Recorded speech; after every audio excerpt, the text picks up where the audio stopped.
Hello बच्चों, स्वागत है आप सभी लोगों का एक बार फिर से भौतिक विज्ञान की सुंदर सी प्यारी सी क्लास में। तो अभी तक की बात करें तो लेक्चर नंबर 7 तक हमने पढ़ लिया है। अब लेक्चर नंबर 8 पर हम पहुंच चुके हैं। इस चैप्टर में आप समझ सकते हैं कि लगभग आधा चैप्टर हमने कंप्लीट कर लिया है, आधे से ज्यादा एक्चुअली कंप्लीट कर लिया है। क्वेश्चंस अभी हमने थोड़े से डिस्कस कम किए हैं, जो कि हम करने वाले हैं। इसके बाद इस टॉपिक के बाद एक टॉपिक और है, उसके बाद हम क्वेश्चंस ही करेंगे अगले 2 लेक्चर में। तो मैंने आपको बता रखा है कि ये चैप्टर क्लास 12th का बहुत ही इंपॉर्टेंट है, काफ़ी बड़ा चैप्टर है और काफ़ी सारा यहाँ से आपके एग्जाम में है ना प्रश्न देखने को मिलता है, हर साल की बात है। और 2 डेरिवेशन इस चैप्टर से आते हैं। अभी तक मैंने आपको 3 डेरिवेशन पढ़ा रखे हैं जो इंपॉर्टेंट डेरिवेशन है। 3 नहीं बल्कि 4 हो गए। पहला डेरिवेशन आपको पढ़ा रखा है मैंने कि या ठीक है, अभी आज क्या पढ़ेंगे पहले वो बता देता हूँ, फिर मैं आपको बताता हूँ कि कौन कौन से डेरिवेशन हमने पढ़ रखे हैं। तो पहली चीज जो आज हम पढ़ेंगे बेटा वो है प्रिज्म। हालांकि प्रिज्म के बारे में आप कक्षा 10वीं में पढ़ते हैं थोड़ा सा, प्रिज्म से प्रकाश का अपवर्तन वगैरह, ठीक है। तो प्रिज्म से प्रकाश का अपवर्तन, ठीक है।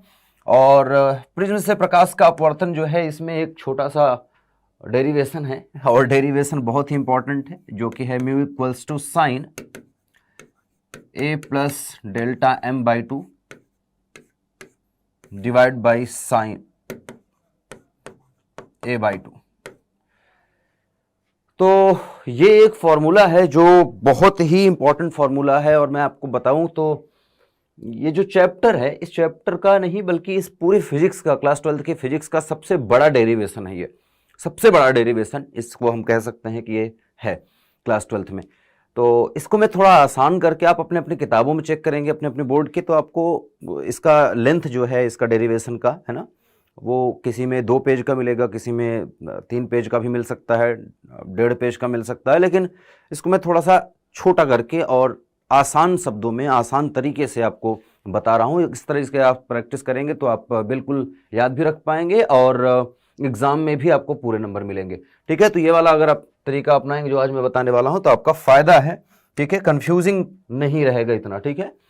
अच्छा, तो अभी तक मैंने आपको कई सारे डेरिवेशन पढ़ा रखे हैं। जैसा कि पहला डेरिवेशन आपको मैंने पढ़ा रखा है जो कि है mu by V minus 1 by U equals to mu minus 1 multiply by 1 by R, ठीक है। वक्रीय सतह से अपवर्तन का सूत्र है ये। फिर इसके बाद लेंस निर्माता का सूत्र 1 by F equals to mu minus 1 और इनटू में आ गया था बेटा 1 by R1 minus 1 by R2। अच्छा, यहाँ पर म्यू 1 म्यू 2 वाला मैंने फॉर्मूला नहीं लगाया है। म्यू 1 जो है 1 है और म्यू 2 म्यू है ना, वैसा ही मान के रख रहे हैं हम।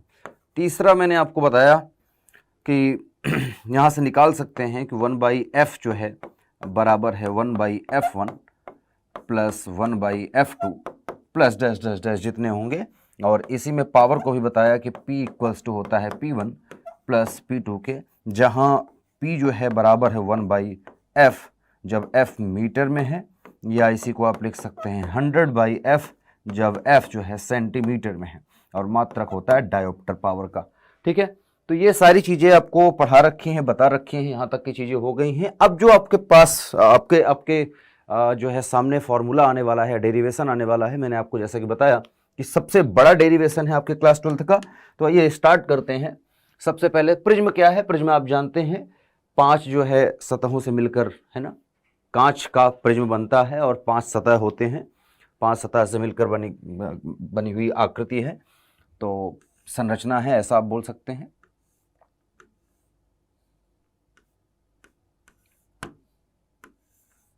इस प्रकार से आप देख सकते हैं, ऐसे प्रिज्म है, ठीक है।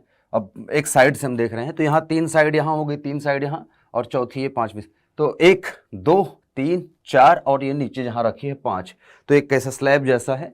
छोटा सा आप जब बनाते हैं तो छोटा सा आपको ऐसा ही त्रिभुज जैसा दिख जाता है, लेकिन ये त्रिभुज जैसा है नहीं, ठीक है। एक इधर हो गया, एक इधर हो गया, एक सामने हो गया, एक नीचे हो गया, एक पीछे हो गया, तो जो साइड है 5 हो जाती है, ठीक है। अच्छा, और तरह के भी प्रिज्म होते हैं, कई तरह के प्रिज्म बनाए जाते हैं, लेकिन यहाँ पर हम सिंपल वाला प्रिज्म ही पढ़ रहे हैं जो आपने कक्षा 10वीं में पढ़ रखा है, ठीक है। अच्छा, अब जो है प्रिज्म को हम जानते हैं, प्रिज्म से जब प्रकाश गुजरेगा तो वो, क्योंकि प्रिज्म एक अलग माध्यम हो गया कांच, वायु से प्रकाश चलते हुए कांच में जाएगी तो हम जानते हैं अभिलंब की तरफ झुक जाएगी, क्योंकि विरल से सघन में जाती है तो प्रकाश अपने रास्ते से विचलित हो जाती है, और सघन माध्यम अगर है तो अभिलंब की ओर झुक जाएगी, तो विरल माध्यम में जाएगी तो अभिलंब से दूर हट जाएगी। तो वही वाला कॉन्सेप्ट हम लगाते हुए आगे बढ़ेंगे। तो कुल मिला के हम यहां पर पढ़ रहे हैं प्रिज्म से प्रकाश का अपवर्तन।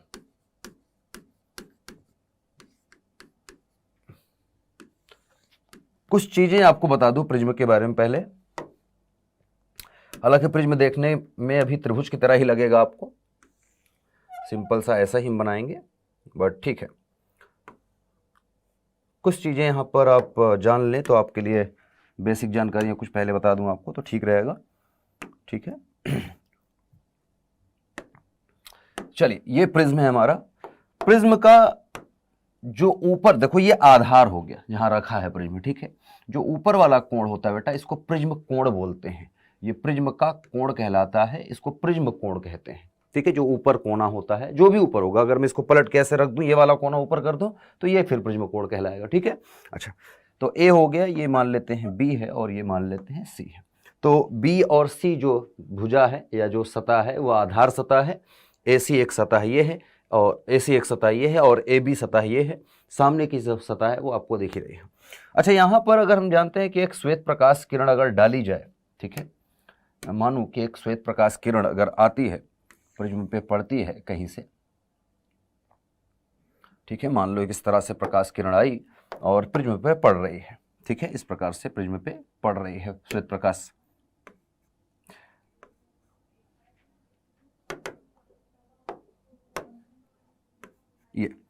ये है श्वेत प्रकाश, जिसको आप कह सकते हैं कि सूर्य से आने वाली जो किरण होती है श्वेत प्रकाश, ठीक है, श्वेत प्रकाश। इसमें सभी रंग हैं मौजूद। अब श्वेत प्रकाश किरण जब प्रिज्म से गुजरती है तो प्रिज्म के पहले सतह पे ही जब पड़ती है बेटा, तभी यहां पर इसका क्या हो जाता है, वर्ण विक्षेपण की घटना हो जाती है। प्रकाश अपने रास्ते से तो मुड़ेगी ही, लेकिन साथ साथ अपने अवयवी रंगों में विभक्त हो जाती है, 7 रंगों में विभक्त हो जाती है, ठीक है। तो 7 रंग जो है ना बना के मैं ऊपर का, नीचे का और बीच वाला एक रंग बना लेता हूं, 3 रंग।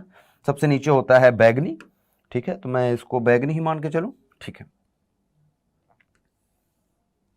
तो ये कलर शायद दिख रहा हो आपको, बिल्कुल ये बैगनी मान लेते हैं, और येलो कलर हम मान लेते हैं बीच में, ठीक है। थोड़ा इसको ऐसे मान लेते हैं येलो कलर, और रेड कलर आप देखेंगे कुछ इस प्रकार से गया। अब देखो प्रकाश जो जा रही थी, प्रकाश का ओरिजिनल रास्ता अगर आप देखेंगे तो आप पाएंगे कि प्रकाश का ओरिजिनल रास्ता ये है, ठीक है। प्रकाश का जो ओरिजिनल रास्ता है वो ये है, प्रकाश इस रास्ते पे जा रही थी, प्रारंभिक रास्ता, लेकिन क्योंकि प्रिज्म यहां से आ गया तो यहां पर प्रकाश विभक्त हो गए अपने रंगों में और इस प्रकार से आ गए। अच्छा, यहां पर बैगनी, जामुनी, नीला, पीला, ये सब कलर है, ठीक है, लेकिन हमने 3 रंग ही बना लिए हैं, ऊपर वाला सबसे, नीचे वाला सबसे और बीच का येलो कलर बना लिया, ठीक है। अच्छा, अब पहली सतह पे ही वर्ण विक्षेपण की घटना हो चुकी है, ठीक है। अब यहां पर अगर देखें तो ये विरल माध्यम है, इसको हम वायु मान लें, और ये कांच है, हम मान ले ये कांच माध्यम है, ठीक है। कांच है तो इसका अपवर्तनांक देखो, इसका अपवर्तनांक μ1, पहला माध्यम है 1 मान लेते हैं, होगा ही।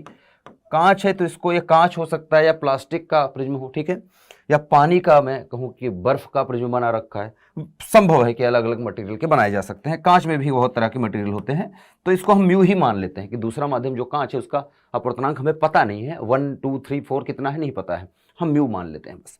अच्छा, तो पहले बार देखो प्रकाश विरल से सघन में गई, अब सघन से फिर विरल में निकलेगी, तो यहां से निकलेगी तो फिर से अगर हम अभिलंब डालेंगे तो अब क्या होना चाहिए, जो है दूर हटनी चाहिए, किससे बेटा, अभिलंब से। तो इस पॉइंट पर अगर मैं अभिलंब डालूं लाल कलर के लिए तो 90 डिग्री एक एंगल, 90 डिग्री के एंगल से दूर हटनी चाहिए। तो आप देखेंगे, पाएंगे कि प्रकाश यहां से थोड़ी सी और मुड़ जाएगी, ठीक है, हल्का सा, बहुत ज्यादा नहीं मुड़ रहा मैं, ठीक है। और ये भी थोड़ा सा कुछ इस प्रकार से, इसी प्रकार से नीला भी, नीला कलर जो है या बैगनी इसको बोले, इस प्रकार। तो अगर मैं यहां पर एक पर्दा बनाऊं, एक पर्दा अगर मैं बना दूं यहां पर, या एक ऐसी स्लैब बना दूं जिस पर हम इन कलरों को देख रहे हैं, तो आप पाएंगे कि यहाँ पर हमें इस तरह के 3 कलर आराम से देखने को मिलेंगे। 3 तो नहीं बल्कि 7 कलर देखने को मिलेंगे। ये हो गया बैगनी, और ये हो गया पीला, और फिर ये सबसे ऊपर वाला हो गया लाल। तो सबसे कम विचलन जो हो रहा है, मतलब अपने रास्ते से जो सबसे कम भटक रहा है वो है लाल कलर, और जो सबसे ज्यादा भटक रहा है प्रारंभिक रास्ते से सबसे ज्यादा जो भटक रहा है वो क्या है, बैगनी कलर सबसे दूर जा रहा है। ठीक है, तो इस प्रकार से आप देख सकते हैं प्रकाश का वर्ण विक्षेपण की घटना होती है। अब इसको हम डिटेल में भी पढ़ेंगे कि प्रिज्म कोण क्या है, म्यू का मान कैसे निकालते हैं। फिलहाल जो सबसे बड़ा डेरिवेशन की बात मैंने की थी यहाँ पर, ये वाले डेरिवेशन की, ये डेरिवेशन एक्चुअली म्यू के लिए है ना, पदार्थ का अपवर्तनांक।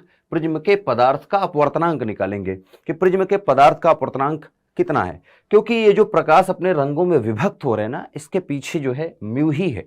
इसके पीछे का रीजन क्या है, प्रिज्म के पदार्थ का अपवर्तनांक है। अपवर्तनांक जो है अलग अलग तरह से है, तो अलग अलग तरह के वर्ण विक्षेपण आपको प्राप्त होंगे या विचलन अलग अलग तरह का प्राप्त होगा। मैं ये बात करूं तो कैसे म्यू निकाल सकते हैं, और म्यू का रिलेशन क्या होगा ए के साथ, आई के साथ। आई क्या होगा बेटा, हम बात करते हैं, अब इसको एक डिटेल में ले चलते हैं। ठीक है, तो प्रिज्म के पदार्थ का अपवर्तनांक जो है वो हम निकालेंगे। प्रिज्म के पदार्थ का अपवर्तनांक, ठीक है,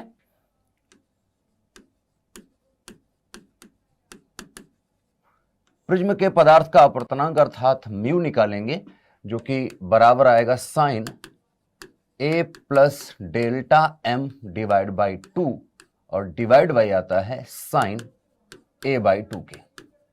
ठीक है, तो ये हमें सिद्ध करना है कि ये कैसे है, ये हमें सिद्ध करना है। ठीक है, प्रिज्म के पदार्थ का अपवर्तनांक जो म्यू है वही हमें निकालना है, जो कि इतना आएगा। ठीक है, आइए चेक करते हैं क्या है। तो फिर से प्रिज्म बनाना पड़ेगा हमें। अच्छा, सारी चीजें जो है डेरिवेशन की इस चित्र में है। अगर चित्र बनाना आपने सीख लिया तो आपका 80% ऐसे ही खत्म, उसके बाद गणित बचेगा बस। 80% चीजें आपकी खत्म हो जाएंगे ऐसे ही। ठीक है, डाउट सारा आपका यहीं पर दूर हो जाएगा अगर आपने सही से इसको देखा। ठीक है, सही से समझ लिया तो आपका आधा काम निपट जाएगा बेटा यहीं पर। ये प्रिज्म है हमारा। प्रिज्म का प्रिज्म कोण हम ले लेते हैं फिर से वही कि मान लेते हैं कि प्रिज्म का प्रिज्म कोण ए है। ठीक है, ये बी और ये सी आधार। ठीक है, ये प्रिज्म कोण है ए, ये प्रिज्म कोण है। ठीक है, तो प्रिज्म कोण आपको दिख रहा है, ए प्रिज्म कोण है और ए बी सी जो है प्रिज्म है। ठीक है, व्हाइट लाइट लेते हैं, सफेद प्रकाश फिर से लेंगे एक। ठीक है,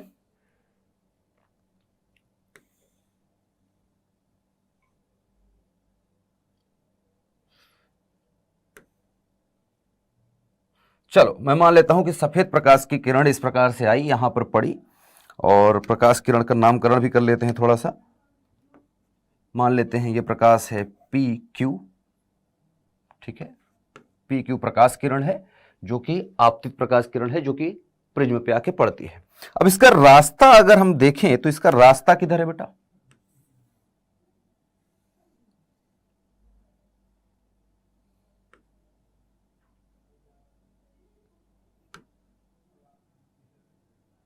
ये कुछ इस रास्ते पे इसको जाना था। अब देखें प्रकाश को इस रास्ते पे जाना था, तो प्रारंभिक रास्ता या मूल पथ जो है ना, जो सही रास्ता है वो प्रकाश का यही वाला है। लेकिन क्या इस पर जा पाएगी प्रकाश? नहीं। अच्छा, यहां पर हम रंगों को नहीं देखेंगे, हम बीच वाले रंग को ले लेते हैं, मध्य कलर को। मध्य कलर जो कि येलो कलर होता है, तो बीच वाले कलर को ही हम लेके चलेंगे। यहां पर हम 7 रंग नहीं दिखाएंगे। ठीक है, तो हम मान लेंगे माध्य रंग जो है, मध्य रंग जो है पीला कलर। पीले कलर का हम एवरेज ले लेते हैं, तो पीला कलर बीच में पड़ता है लगभग। ठीक है, पीले कलर का जो वेवलेंथ होता है वो ऊपर वाले और नीचे वाले कलर के वेवलेंथ का हाफ होता है, जोड़ का हाफ होता है, तो एवरेज ले लेते हैं। तो कुल मिला के अगर हम देखें तो मान लेते हैं कि प्रकाश, अच्छा यहां पर अब हमें अभिलंब डालना होगा। जिस पॉइंट पर प्रकाश पड़ी है उस पॉइंट पर अभिलंब डालेंगे। तो आइए अभिलंब डाल लेते हैं। अभिलंब का मतलब 90 डिग्री एंगल बनाते हुए रेखा, किसके साथ? सतह के साथ। एसी सतह पर हम अभिलंब डाल रहे हैं ना, तो एसी सतह पर 90 डिग्री एंगल बनना चाहिए बेटा। ठीक है, सतह के साथ जो कोण होना चाहिए वो कितना होना चाहिए, 90 डिग्री। ठीक, ठीक है, तो ये एक अभिलंब डाल दिया हमने। अब अभिलंब से हम जानते हैं जब विरल से सघन में जाएगी प्रकाश, हम मान लेते हैं कि ये μ1 जो है ये 1 है। ठीक है, μ1 जो है हमारा बेटा 1 है, और ये μ2 जो है ये है म्यू के। ठीक है, और ये हमें निकालना है, म्यू ही निकालना है। अब हम जानते हैं जब विरल से सघन में जाएगी प्रकाश तो क्या होगा बेटा, अभिलंब की तरफ झुक जाएगी। अब यहां पर देखो प्रकाश का ये रास्ता था, लेकिन ये अभिलंब है तो अभिलंब के तरफ झुक जाएगी, इस रास्ते पर नहीं जाएगी, मतलब इससे नीचे कहीं आएगी। अच्छा, हम इतना ये भी जानते हैं, यहां पर थोड़ा सा इसको कलर को चेंज कर लेते हैं, थोड़ा अच्छा रहेगा। ठीक है, मैं ये कह रहा हूं कि यह अभिलंब है। ठीक है, अभिलंब का नाम ले लेते हैं एन डैश, एन डैश। ठीक है, और अभिलंब की ओर झुक जाएगी। अभिलंब की ओर इसको झुकाते हैं, आइए देखते हैं कहां झुक रही है। तो अभिलंब की ओर झुक जाएगी, मान लेते हैं कि ये ऐसे चली गई यहां पर। ठीक है, इसका कलर व्हाइट ही रखते हैं, या इसका कलर हम येलो ले लेते हैं, सही रहेगा। ठीक है, ये तो प्रकाश की किरण आई और प्रकाश की किरण इस प्रकार से आप देख सकते हैं अभिलंब की ओर झुक गई, और झुक के इस तरह से इस रास्ते पे ये बढ़ते हुए आगे बढ़ रही है, ये चलते हुए। अब यहां पर जब पहुंची तो फिर से, अब क्योंकि सघन से फिर विरल में जाएगी, फिर से वायु में निकलने वाली है, तो फिर से हमें अभिलंब डालना पड़ेगा। अभिलंब डालेंगे यहां पर, बिल्कुल इस सतह पर फिर से अभिलंब खींचेंगे हम।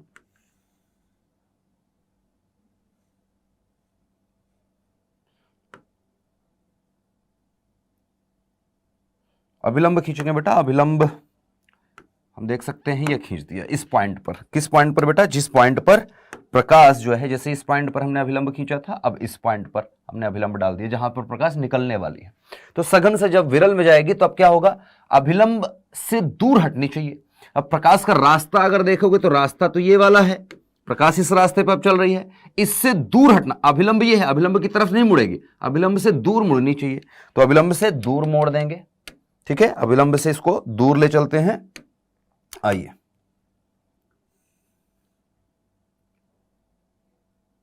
ठीक है, हम ये मान लेते हैं कि प्रकाश इस रास्ते पर चलते हुए ऐसे यहां से निकल गई। ओके, तो प्रकाश यहां से आई, यहां चली और फिर यहां निकल गई। अब इसका नाम ले लेते हैं, पहले तो नाम रख लेते हैं, ये पी क्यू, क्यू आर और आर एस, ये नाम ले लिया। पी क्यू आर एस प्रकाश का रास्ता है, पी से क्यू पर गई, क्यू से आर पर और आर से एस पे। ठीक है, ये दिख रहा है यहां पर, ये अभिलंब दोनों एक दूसरे को काट रहे हैं। इस अभिलंब का नाम, इसका भी नाम रख लेते हैं, इसका नाम मान लेते हैं एम डैश है, एम डैश है।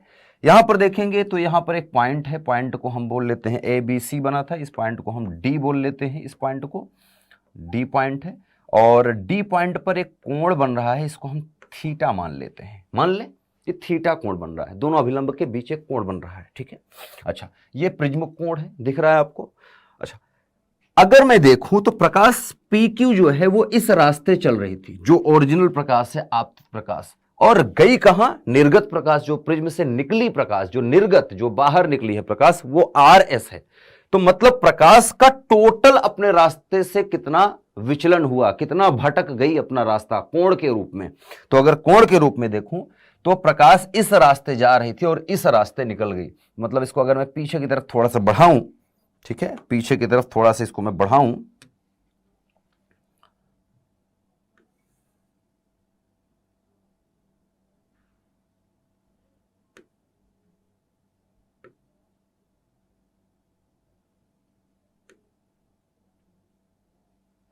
कुछ इस प्रकार से इसका कलर भी बदल लेते हैं। चलिए मान लेते हैं ये, ठीक है। अगर मैं इसको पीछे की तरफ बढ़ाऊं तो देखो, जो प्रकाश का रास्ता भटका हुआ अगर मैं देखूं, इसका point A B C D, E मानना है, ई मान लो, के मानना है, के मान लो, जो भी आपको रखना है नाम यहां पर। ठीक है, लेट्स से कि मैं इसको नाम ले लेता हूं, चलो पी क्यू आर एस, और इसको के रख लेते हैं नाम, चलो के है और ये एल है। ऐसे रख लेते हैं नाम, हालांकि इतना रखने की जरूरत नहीं है बट ठीक है, थोड़ा सा अच्छा रहेगा। अब प्रकाश का ये रास्ता प्रारंभिक रास्ता था और ये फाइनल रास्ता है, तो प्रारंभिक रास्ते और फाइनल रास्ते के बीच में एक कोण बन रहा है। देखिए कोण बन रहा है, कहाँ बन रहा है बेटा, ये कोण बन रहा है। इस कोण को हम डेल्टा कोण कहेंगे। डेल्टा मतलब विचलन कोण, ठीक है। डेल्टा क्या है बेटा, यहां पर विचलन कोण है। जो के पॉइंट पर देखो कोण बन रहा है, आपतित किरण और निर्गत किरण के बीच में जो कोण है, मतलब प्रकाश का कुल विचलन कितना हुआ है। प्रकाश को इस रास्ते जाना था, उस रास्ते गई है, तो कितना भटक गई अपना रास्ता, डेल्टा भटक गई, मतलब विचलन कोण। ठीक है, सारी चीजें हो गई हैं। अब कुछ कुछ चीजें बाकी हैं जो कि हमें लिखना है। आपतित किरण और अभिलंब के बीच जो कोण बनता है बेटा, उसको हम आपतन कोण कहते हैं। ठीक है, अब ये प्रकाश देखो यहां से गई है अंदर, तो अपवर्तित हुई तो अपवर्तन कोण बनना चाहिए। अभिलंब और अपवर्तित किरण के बीच जो कोण बनेगा R1 अपवर्तन कोण है, पहली सतह पर या AB सतह पर अपवर्तन कोण। फिर ये प्रकाश गई यहां पर R पॉइंट पर, अब निकलेगी तो इस सतह पर तो ये आपतन कोण नहीं बल्कि जो है सॉरी आपतन कोण होगा, है ना, अपवर्तन कोण नहीं होगा। इस पॉइंट पर निकलेगी, अपवर्तन कोण तो बाहर बनेगा, तो फिर से यहां एक कोण बनेगा, इसको हम R2 बोल लेते हैं। और बाहर जब प्रकाश निकलती है तो इसको निर्गत कोण बोलते हैं और इसको हम E लिख लेते हैं, इमर्जिंग एंगल। तो E से उसको बोलते हैं निर्गत, मतलब इमर्ज करना, बाहर निकलना, तो इमर्जिंग एंगल E आ गया। ठीक है, अच्छा कुछ और बाकी है क्या? कुछ नहीं बाकी है।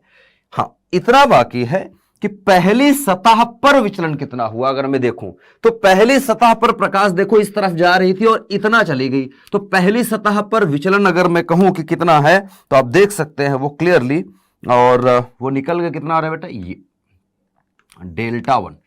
दूसरी सतह पर प्रकाश इस रास्ते जा रही थी, इस रास्ते चली गई, तो ये दूसरी सतह पर विचलन कोण Δ2। टोटल विचलन कोण कितना हुआ, डेल्टा। पहली सतह पे हुआ Δ1, दूसरी सतह पे हुआ Δ2, कुल विचलन Δ1 प्लस Δ2 इक्वल्स टू डेल्टा। ठीक है, यही से स्टार्ट करेंगे। आइए, चित्र पूरा कंप्लीट है। चित्र में क्या क्या है ये एक बार लिख लेते हैं। तो चित्र में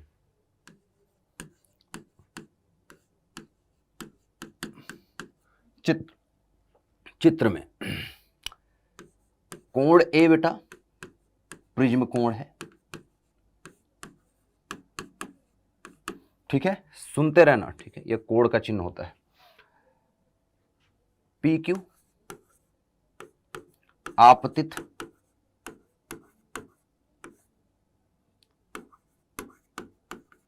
किरण, QR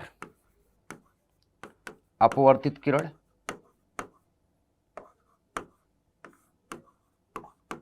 जो प्रिज्म के अंदर चल रही है, और RS निर्गत किरण, क्योंकि बाहर निकल गई, अपवर्तन के बाद ये बाहर निकल गई। ठीक है, I, इसको कोण A नहीं बल्कि A ही लिख लेते हैं, ज्यादा सही रहेगा, वो तो दिख ही रहा है कोण की बात कर रहे हैं। ठीक है, I यहां पर बेटा AB सतह पर आपतन कोण, AB सतह पर आपतन कोण। ठीक है, और R1 AB सतह पर अपवर्तन कोण, R2 AC सतह पर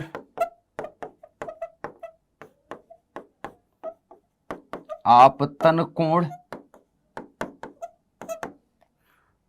E क्या है, AC सतह पर निर्गत कोण। ठीक है, ऐसी सतह पर निर्गत कोण। और कुछ बचा? ये थीटा कोण हमने अपने से मान रखा है। ठीक है, थीटा कोण तो आपको दिख ही रहा है चित्र में। बाकी Δ1 एंड Δ2 लिख लेते हैं एक बार। Δ1 AB सतह द्वारा विचलन, जो उत्पन्न विचलन हुआ है। Δ2 AC सतह द्वारा विचलन, विचलन कोण लिख लेना चाहिए। ठीक है, और डेल्टा क्या है, कुल विचलन कोण।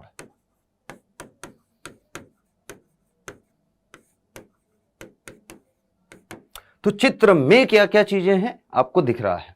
अब ये सारी चीजें आपको पता होनी चाहिए जो आप बना रहे हैं यहां पर, ठीक है, क्लियर है। बहुत सारी चीजें लिख दी, बिल्कुल एकदम जैसे किताब में होता है वैसा एकदम छाप रहा हूं आज मैं, ठीक है क्योंकि जरूरी है। ये चित्र जो समझ गया ना उसका 90% जो है क्लियर हो गया। ये वाला जो डेरिवेशन, ये डेरिवेशन टफ इसीलिए है क्योंकि इसमें चीजें छोटी छोटी बहुत सारी हैं, ठीक है। उनका नाम याद रखना हो क्या रहा है, कैसे कैसे कहाँ कहाँ कोण बन रहे हैं, वो सब दिमाग में रखेंगे तो आपसे भी हो जाएगा। अब देखो स्टार्ट कहां से करेंगे, तो हम स्टार्ट करेंगे कुल विचलन कोण से, ठीक है। कुल विचलन कोण अगर मैं देखूं, डेल्टा अगर मैं देखूं तो कितना आ गया, डेल्टा 1 प्लस डेल्टा 2। इसको समीकरण 1 बना लो तुरंत। अब यहां पर जैसे ही समीकरण अपने 1 बनाया ना, तो डेल्टा 1 डेल्टा 2 दिख रहा है, उसका मान नहीं पता है, उसका मान निकाल लेंगे फटाफट। तो डेल्टा 1 डेल्टा 2 का मान निकाल के इसमें रख लेंगे, ठीक है। डेल्टा 1 का मान निकालने के लिए चलते हैं आगे। डेल्टा 1 का मान कहां निकलेगा, अगर ए बी सतह को मैं खींचूं और क्यू पॉइंट पर देखूं तो एक कोण आई बन रहा है, एक डेल्टा 1 बन रहा है, एक R1 बन रहा है। मतलब कि ये सतह हो गई अगर ए बी, और ये प्रकाश इकाई है, यहां अभिलंब है इस प्रकार से, फिर ये प्रकाश इधर चली गई है, यहां बन गया है R1 कोण, और यहां प्रकाश को जाना था, ठीक है। ये कोण आई बन रही है और ये कोण बन रहा है डेल्टा 1। हम इतना जानते हैं कि आमने सामने के दो कोण जो सम्मुख कोण होते हैं वो आपस में बराबर होते हैं। तो चित्रानुसार अगर मैं देखूं,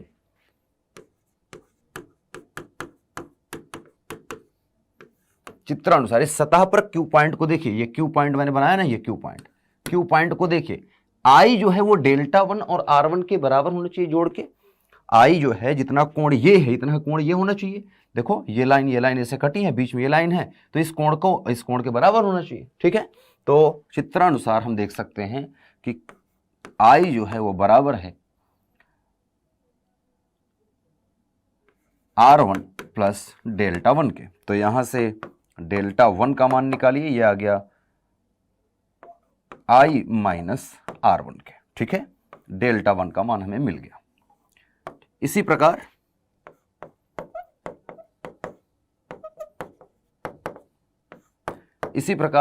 दूसरे सतह पर देखो, जो ई कोण है वो बराबर होना चाहिए डेल्टा 2 प्लस R2 के।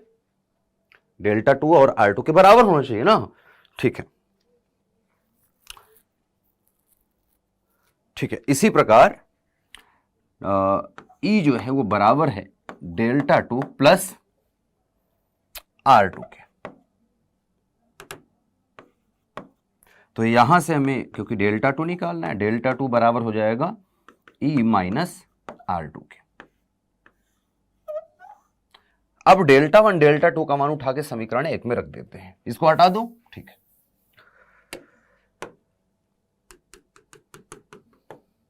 समीकरण 1 से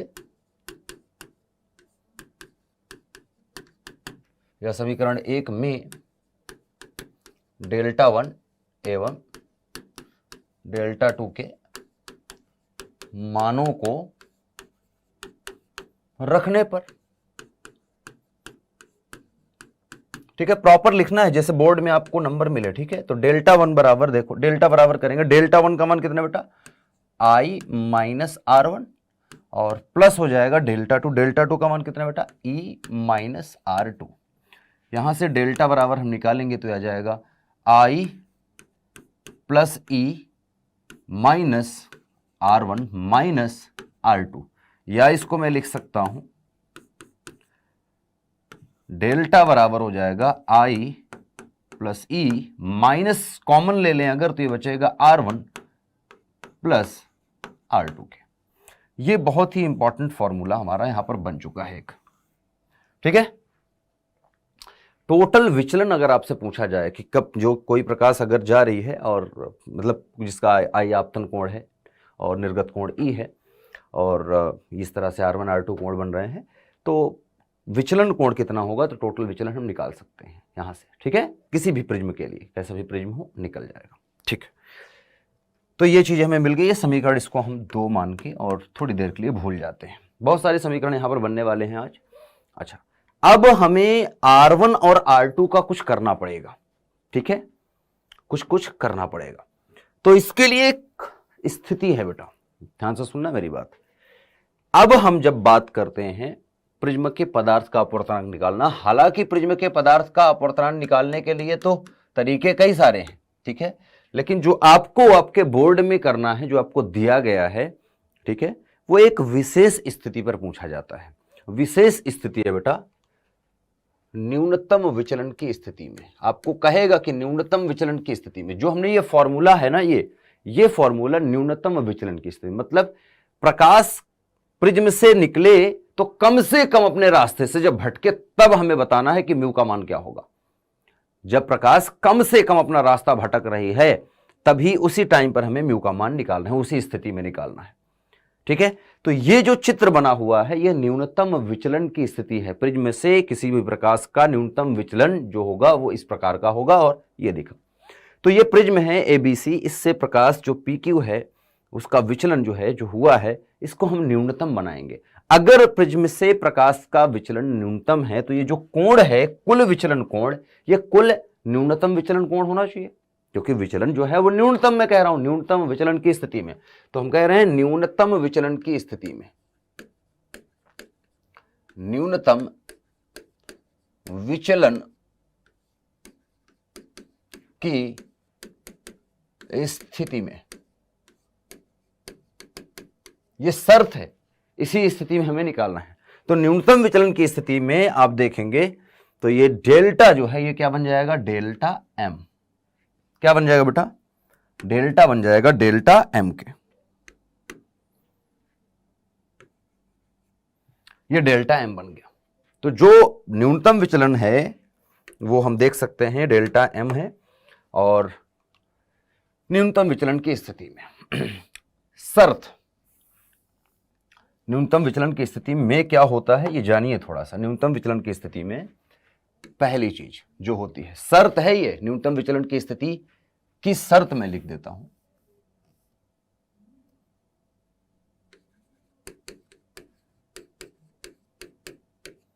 पहला जो I कोण है ये बराबर होना चाहिए E के, और दूसरा R1 जो है ये बराबर होता है R2 के और बराबर हो जाता है R के।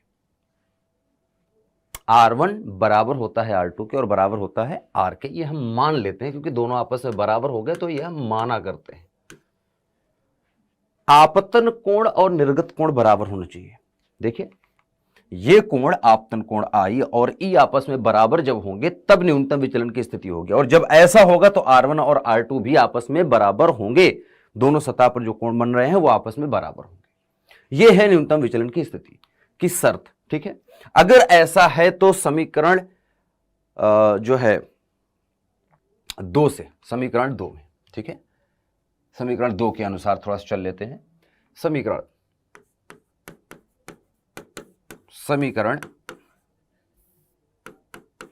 2 में 2 से देखिए ये हो जाएगा डेल्टा M, क्योंकि डेल्टा है अब हो जाएगा डेल्टा M। डेल्टा M बराबर हो जाएगा E प्लस R, ये लिखा E plus sorry I plus E। अब E जो है I के ही बराबर है तो इसको I ही लिख लो। अरे I प्लस E और E और I बराबर हैं आपस में, तो हम E प्लस E लिख लो या I प्लस I लिख लो, तो I प्लस I लिख लेते हैं। माइनस R1 प्लस R2 को हम लिख सकते हैं, क्या लिख सकते हैं बेटा, R plus R, R plus R, दोनों को R लिख सकते हैं, आपस में बराबर है। तो यहां से डेल्टा M अगर देखेंगे तो आ जाएगा 2I, ठीक है, माइनस 2R के। या इसको हमें थोड़ी देर रुक जाना चाहिए था, एक छोटी सी चीज और निकालनी बाकी है। एक्चुअली डेरिवेशन में एक छोटी सी चीज और करना है। R1 और R2 का एक रिलेशन है जो कि हमें निकालना भी बाकी है, ठीक है। R1 और R2 का एक रिलेशन है जो बाकी है। तो अभी समीकरण 2 में नहीं जाते हैं। न्यूनतम विचलन की स्थिति हमने लिख ली है, चलो ठीक है, लेकिन इसमें आने से पहले एक छोटा सा पार्ट अभी बचा हुआ है। चित्र में एक छोटी सी चीज और निकाली है। हमने अभी प्रिज्म कोण की कोई बात नहीं की, प्रिज्म कोण की हमने बात नहीं की है। प्रिज्म कोण के लिए हमें चित्र में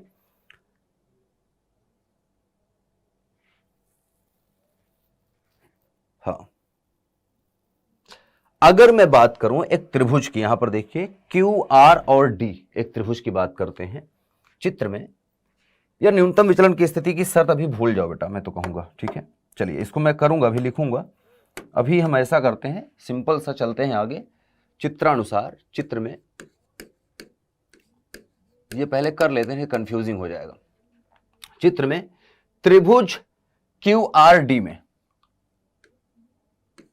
त्रिभुज क्यू आर डी में, त्रिभुज क्यू आर डी में हम जानते हैं एक त्रिभुज के तीनों अंतः कोणों का योग 180 डिग्री होना चाहिए ना। मतलब मैं R1 R2 और थीटा को जोड़ूं तो कितना होना चाहिए बेटा, 180 डिग्री। तो मतलब होना चाहिए R1 plus R2 plus theta बराबर 180 डिग्री, ठीक है। तो यहां से अगर मैं देखूं तो R1 प्लस R2 जो है वो होना चाहिए 180 माइनस थीटा के, क्या कहते हो, होना चाहिए, इतना तो लिख सकते हैं 180 माइनस थीटा के। अच्छा, अब यहीं पर ये हो गया 180 माइनस थीटा, तथा चतुर्भुज, ध्यान से देखना, चतुर्भुज है ये त्रिभुज का चिन्ह होता है, ठीक है। ये चतुर्भुज ए क्यू डी आर में, देखो ए क्यू डी आर, ये एक चतुर्भुज बन रहा है, ठीक है। चार भुजाएं हैं, चतुर्भुज मतलब एकदम हम समांतर चतुर्भुज की बात नहीं कर रहे हैं, हम आयत की बात नहीं कर रहे हैं, ठीक है। हम बात कर रहे हैं चतुर्भुज की। तो ए क्यू डी आर में, चतुर्भुज ए क्यू डी आर में, चतुर्भुज ए क्यू डी आर में अगर आप देखें ध्यान से चतुर्भुज, देखो ये लंब है, ये लंब है, ध्यान से दिख रहा है ना, लंब है, ये प्रिज्म कोण है, ये दोनों लंब आपस में काट रहे हैं, यहां पर कोण ऊपर की तरफ बन रहा है थीटा, ठीक है। अगर मैं देखूं इसको सही से, चतुर्भुज जो नियम आपने कक्षा 10वीं में पढ़ रखा है, चतुर्भुज है ना, सबने पढ़ रखा है, तो उस नियम का अगर मैं पालन करूं, उसका यूज करूं, तो क्या मैं यहां पर बोल सकता हूं कि a प्लस थीटा बराबर 180, कोण ए प्लस कोण थीटा 180 डिग्री है बेटा, मैं ये बोल रहा हूं, सोचिए है कि नहीं, थोड़ी सी दिमाग लगाइए, देखिए फटाफट से, ए प्लस थीटा अगर मैं कहूं तो 180 डिग्री होना चाहिए कि नहीं, देखिए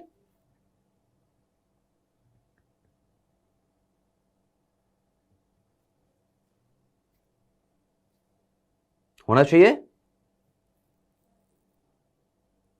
देखो ये लंब है तो ये 90 डिग्री है, ये 90 डिग्री, समझो इसको, मैं त्रिभुज बनाता हूं, ये चतुर्भुज बनाता हूं,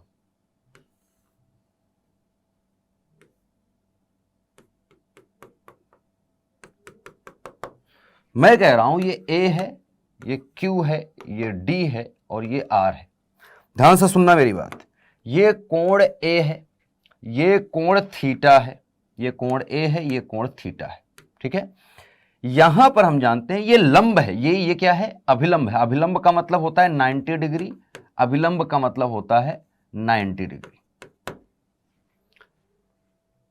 सभी कोणों का योग कितना होना चाहिए, 360 डिग्री होना चाहिए। चतुर्भुज के चारों कोणों का योग कितना होना चाहिए, 360 डिग्री, ठीक है। 90 और 90 कितना हो गए, 180, 180 अगर ये है तो इन दोनों का योग भी 180 ही होना चाहिए, तभी जाके 360 होगा। 18 दूना 36, 360 तभी होगा। इसका मतलब a प्लस थीटा कितना है बेटा, a प्लस थीटा बराबर कितना है बेटा, 180 डिग्री है। तो यहां से a जो है वो बराबर हो जाएगा 180 माइनस थीटा के। क्या मैं लिख सकता हूं, अगर बात ऐसी है तो इसको त्रिभुज, इसको बोल लेते हैं समीकरण 3 और इसको बोल लेते हैं समीकरण 4। आप देख सकते हैं 180 माइनस थीटा a के बराबर है और 180 minus theta R1 plus R2 के बराबर है। तो इन दोनों से अगर मैं देखूं तो लिख सकता हूं कि R1 प्लस R2 जो है बराबर होगा a के। ये बहुत ही इंपॉर्टेंट रिलेशन हमें मिला, ठीक है। अरे ये छोटी सी चीज थी यार, ये तो सबको पता आता है, रेखा गणित है। अच्छा, अब ऐसा हो गया, ये समीकरण हम मान लेते हैं भैया हमारी ये 5वीं समीकरण है, समीकरण 5 बन गई। अब हम चलेंगे न्यूनतम विचलन की स्थिति में, ठीक है। या हम समीकरण 2 को फिर से लिख सकते हैं, समीकरण 2 में समीकरण या समीकरण 2 एवं 3, 2 एवं 5 से 5 समीकरण क्या है, R1 प्लस R2 ए है, और इसमें R1 प्लस R2 है, इसको रख देंगे मान, ठीक है। तो हमारे पास डेल्टा बन जाएगा I प्लस ई बरा माइनस ए हो जाएगा, ठीक है। R1 प्लस R2 की जगह हमने क्या लिख लिया बेटा, ए। ये समीकरण हमारी बन गई बेटा 6, समीकरण नंबर 6 बन गई, ठीक। अच्छा, अब हम आ जाएंगे न्यूनतम विचलन की स्थिति में। आइए, न्यूनतम विचलन की स्थिति में, न्यूनतम विचलन की स्थिति में पहली चीज जो है वो है I बराबर E हो जाती है, और दूसरी चीज है कि R1 बराबर R2 बराबर R, ठीक है। अगर ऐसा है तो समीकरण नंबर 6 को देखिए, समीकरण नंबर 6 और समीकरण नंबर 5, समीकरण नंबर 5 को देखते हैं पहले, ठीक है।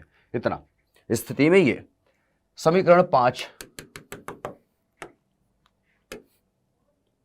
समीकरण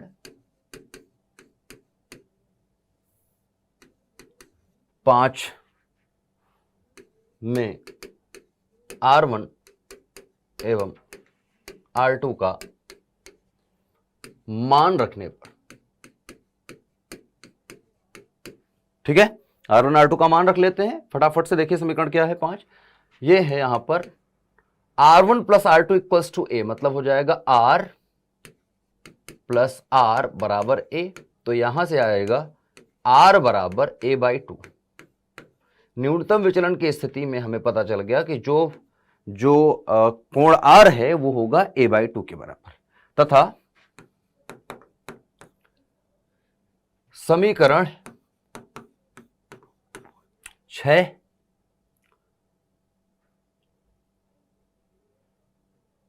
ठीक है, समीकरण जो 6 है में अगर मैं देखूं तो ये हो जाएगा डेल्टा m। अच्छा, न्यूनतम विचलन की मतलब होता है, न्यूनतम विचलन को हम डेल्टा m, m मतलब मिनिमम विचलन, मिनिमम, ठीक है, जो हमने यहां पर बना भी लिया था डेल्टा m, ठीक है। मिनिमम विचलन हो रहा है, न्यूनतम हो रहा है, तो डेल्टा m बराबर हो जाएगा I plus E, I plus E को हम I लिख सकते हैं, तो ये हो जाएगा I प्लस I और माइनस हो जाएगा a के, ठीक है। तो यहां से आ जाएगा डेल्टा m बराबर 2I माइनस a के। यहां से I का मान निकालिए बेटा, I का मान निकालेंगे तो आ जाएगा a प्लस डेल्टा m और डिवाइड बाई के 2, सही बात है। ये समीकरण हमारा हो गया 7 और ये समीकरण हो गया हमारा 8 समीकरण बन गए बेटा, बने तो ज्यादा है लेकिन हमने नाम जो रखे हैं 7 और 8 तक के हो गए, ठीक है। अब समीकरण 7 और 8 हमें मिल गए ना, हमारा आंसर आ चुका है लगभग। हम बात करेंगे अब स्नेल के नियम के अनुसार, ठीक है। आइए, स्नेल के नियमानुसार, स्नेल के नियमानुसार हमें निकालना क्या है।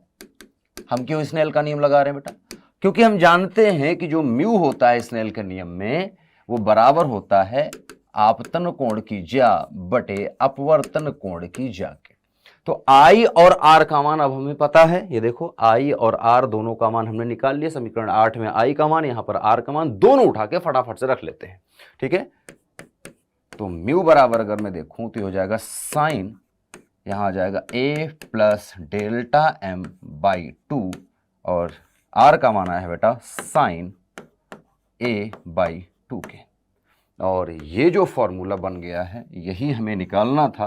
तो आप देख सकते हैं कि जो डेरिवेशन है वो इतना लंबा सा हो गया है थोड़ा, ठीक है, ज़्यादा इतना है नहीं, मैंने थोड़ा ज़्यादा एक्सप्लेन करने के चक्कर में थोड़ा लंबा कर दिया, इतना है नहीं। देखो सबसे पहले आपको क्या करनी है बेटा, यहां से चित्र बना लेना है, चित्र को समझ लेना है क्या हो रहा है, ये सारी चीजें लिखनी पड़ेंगी आपको, ठीक है, कि चित्र में दिया है या चित्र में क्या क्या चीजें हैं बताओ, एक्सप्लेन करो।